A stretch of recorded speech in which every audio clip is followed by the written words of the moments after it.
Good afternoon students, welcome to the taluka classes.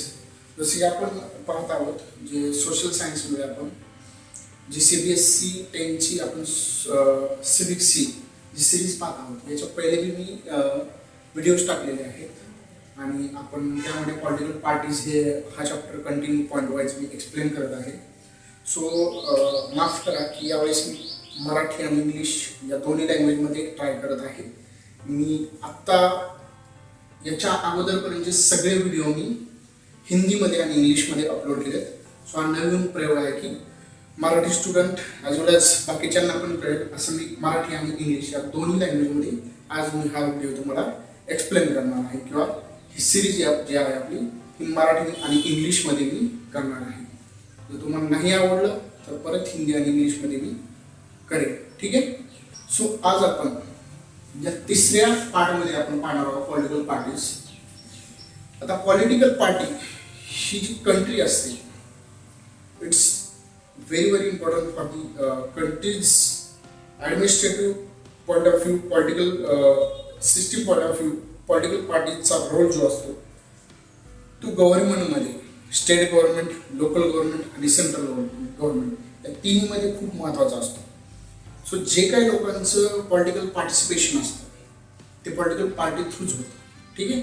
सगळ्यांना ticket भेटतं का नाही, तर ग्राउंड लेवलपासून ग्रामपंचायतपासून दिल्लीपर्यंत म्हणजेच मेंबर ऑफ पार्लमेंटपर्यंतचा जो प्रवास असतो, मग त्याच्यामध्ये ग्रामपंचायत सरपंच, उपसरपंच, त्याच्यानंतर जिल्हा परिषद मेंबर्स, ZP, ठीक आहे, त्याच्यानंतर पंचायत समिती सदस्य, सभापती, जिल्हा परिषद अध्यक्ष, महानगरपालिका नगरसेवक, त्याच्यानंतर मेयर म्हणजेच आपण त्याला महापौर म्हणतो या असे. त्याच्यानंतर कॅन्टोन्मेंट बोर्ड पण असतात.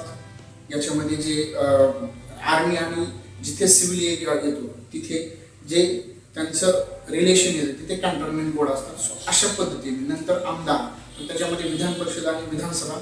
सगळ्या स्टेटमध्ये विधान परिषद नाही, फक्त 6 ते 7 स्टेटमध्ये विधान परिषद आहे. त्याच्यानंतर लोकसभा आणि राज्यसभा. ठीक आहे.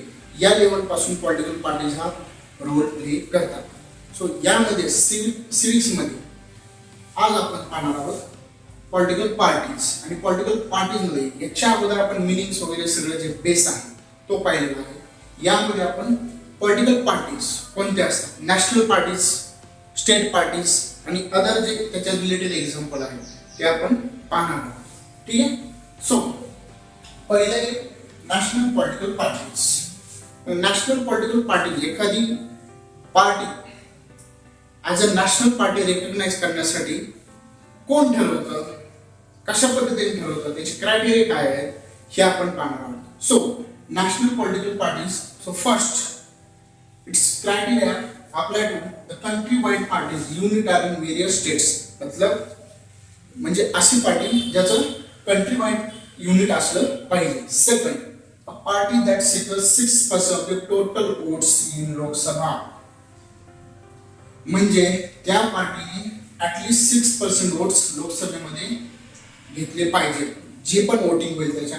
और असेंब्ली इलेक्शन इन 4 स्टेट्स किंवा 4 स्टेटमध्ये assembly इलेक्शनमध्ये wins at least 4 seats in दी लोकसभा.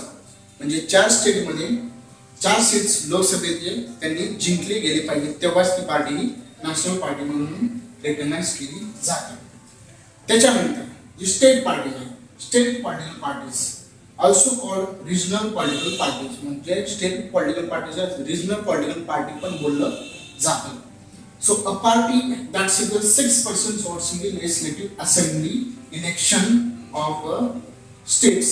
म्हणजे त्या पार्टीने त्या स्टेटमध्ये at least 6% of votes, assembly votes म्हणजे विधानसभेमध्ये मिळवले पाहिजेत. अँड विन्स ॲटलिस्ट 2 सीट्स किंवा त्यांनी ॲटलिस्ट 2 सीट्स त्यांनी जिंकले पाहिजे, तेव्हाच त्या पार्टीला इलेक्शन कमिशन ऑफ इंडिया काय करतं, नॅशनल पॉलिटिकल पार्टीज आणि स्टेट पॉलिटिकल पार्टीज असं रेकग्नाइज करतं. ठीक आहे. त्यांच्या याच्यामध्ये रजिस्टर करून घेतं. यामध्येच पुढचा पॉईंट काय आहे की रेकग्नाइज पार्टीज या कशा वापरतात. What we know about how do know about the recognise parties. So याच्यामध्ये आपण parties that have to recognize register with the election commission. म्हणजेच रेकग्नाइज पार्टी कोणत्या आहेत? त्या पार्टी ज्या इलेक्शन कमिशनने रजिस्टर केलेल्या आहेत. कोणत्या क्रायटेरियानुसार? नॅशनल पॉलिटिकल पार्टी आणि स्टेट पॉलिटिकल पार्टीजला जे क्रायटेरिया अप्लाय होतात त्या पार्टी त्या बेसवर. ठीक आहे. Recognise parties are given unique symbol. प्रत्येक रेकग्नाइज पार्टीला एक युनिक सिम्बॉल दिलं जातं. Only official candidates of that party can use that symbol. फक्त जो ऑफिशियल कॅन्डिडेट असेल तोच कॅन्डिडेट या पॉलिटिकल पार्टीचं जे सिम्बॉल आहे ते यूज करू शकतो. ठीक आहे. आता यामध्ये म्हणजे national political parties, state political parties आणि रेकग्नाइज पॉलिटिकल पार्टीज किंवा रेकग्नाइज पार्टी यानंतर अदर जे मिसलेनियस पॉइंट्स आहेत किंवा त्याचे काही एक्झाम्पल आहेत ते आपण खाली पाहणार आहोत.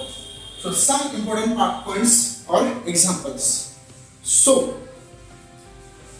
समाजवादी पार्टी और समता पार्टी यामध्ये काय आहे? National level political organisation but not recognise the national political party. म्हणजे ही नॅशनल लेवल पॉलिटिकल ऑर्गनायझेशन आहे but did not recognise as the national party. So हे एक्झाम्पल आहे non recognise party. Second, regional party. याच्यामध्ये पण काय आहे? Marxist Forward Bloc, All India Forward Bloc, West Bengal आणि बिजू जनता पार्टी ओडिसा या स्टेट किंवा रिजनल लेवल पार्टीज आहेत, परंतु या अनरेकग्नाइज पार्टीज आहेत. म्हणजे यांना स्टेट लेवलचा यांचा प्रेसेन्स आहे परंतु इलेक्शन कमिशन यांना रेकग्नाइज पार्टी किंवा रजिस्टर्ड पार्टी असं काही रजिस्टर करून घेतलेलं नाही. ठीक आहे. तर शिवसेना महाराष्ट्रामध्ये जी शिवसेना पार्टी आहे ती स्टेट लेवलची रेकग्नाइज पार्टी म्हणून ओळखली जाते. त्याच्यानंतर पार्टिसन्स. आता पार्टिसन कोण असतात? So partisan is the person strongly committed to the party. म्हणजे जे पार्टीचे सपोर्टर असतात आपण त्याला कार्यकर्ते म्हणतो. Second, partisans involves a tendency to take the side of inability to take the balance on the issues. So partisanship काय असते की प्रत्येक इश्यू वरती जे बॅलन्स व्ह्यू स्वतःचा स्ट्रॉंगली मांडतात मीडिया समोर, प्रिंट मीडिया समोर, त्याला काय म्हणतात? पार्टिसनशिप.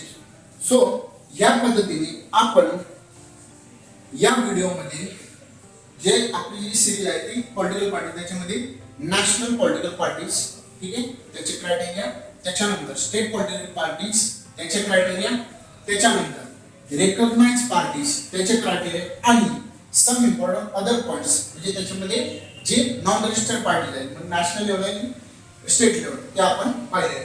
सो अशा पद्धतीने अजून आपण काही या पार्टी सिस्टीम मध्ये जे पुढचे पॉइंट आहेत हे आपण घेणार आहोत. Thank you so much.